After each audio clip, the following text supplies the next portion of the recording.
Labdien, mani sauc Laura, un šodien mēs pārnāsim par to, kas notiek apkārt, jo pilsētā notiek ļoti dīvainības, un tāpēc mēs pārmeklēsim pilnīgi visu prasīšanu. Pirmais punkts, ko mēs ļoti dīvaini atradām, tā ir telts, kas ir kāda augšā, un šobrīd mēs iesim augšā uz kādu, lai redzētu, kas tajā teltī notiek, vai vispār kaut kas notiek. Un es jums varu pastāstīt īsumā, kas notiek vispār pilsētā. Pilsētās tiek atrasti cilvēki, miruši cilvēki, baltā krāsā, ar dīvainu acu krāstu, kas vienkārši balta, un tas izstāsta ļoti šausmīgi.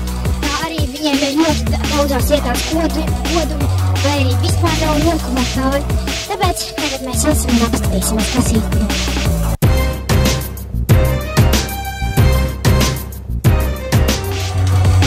Mēs ejam augšā par šito netīro zemi, un mēs tagad skatāmies, tur ir kaut kādas kustības. Kas tur notiek? Iesim skatīties!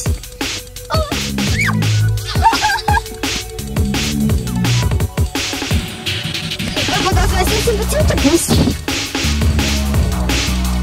Bet tagad mēs ejam paši uz prātīti, kur notika divas lietas. Un atskatījās, kas tur notiek. Mēs šeit redzam, ka tā ir kaut kāds dīvains izskats šitajai visai vietai. Paskatīt, ka kāds ir taisījis savu mīti. Paskatieties uz šito. Tur ir kāda laka. Bet nav nevienas pēdas ar asini. Es nezinu, tas bija, bet tas ir ļoti Lūdzām skatīties šo vietu. Tā kā mēs šo vietu atzīmēsim kartē, mēs iesim uz nākamo.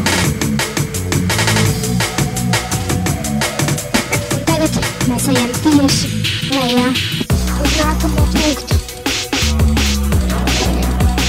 Atpēc, kas tas ir? Pastāv kamera! Kā tā bijis? Tad to, ko mēs redzējām, tad būtu pašām īsti.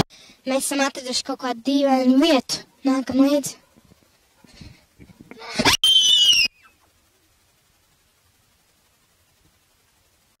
Es nezinu, ko mēs tur redzējām, bet, tas tik tiešām nebija nekas labvēlīgs.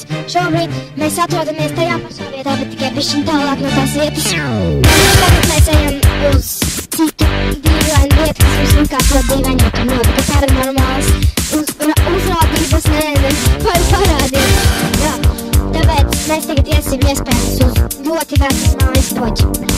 Tagad mēs iesim uz turieni.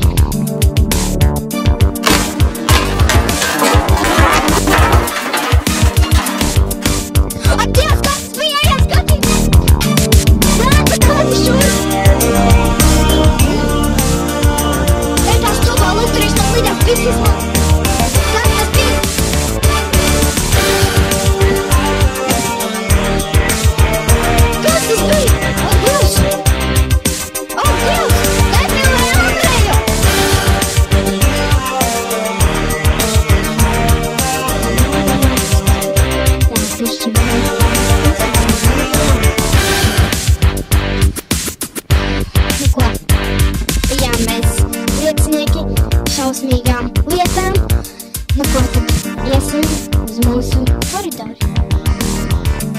Tagad mēs atrodamies bodī.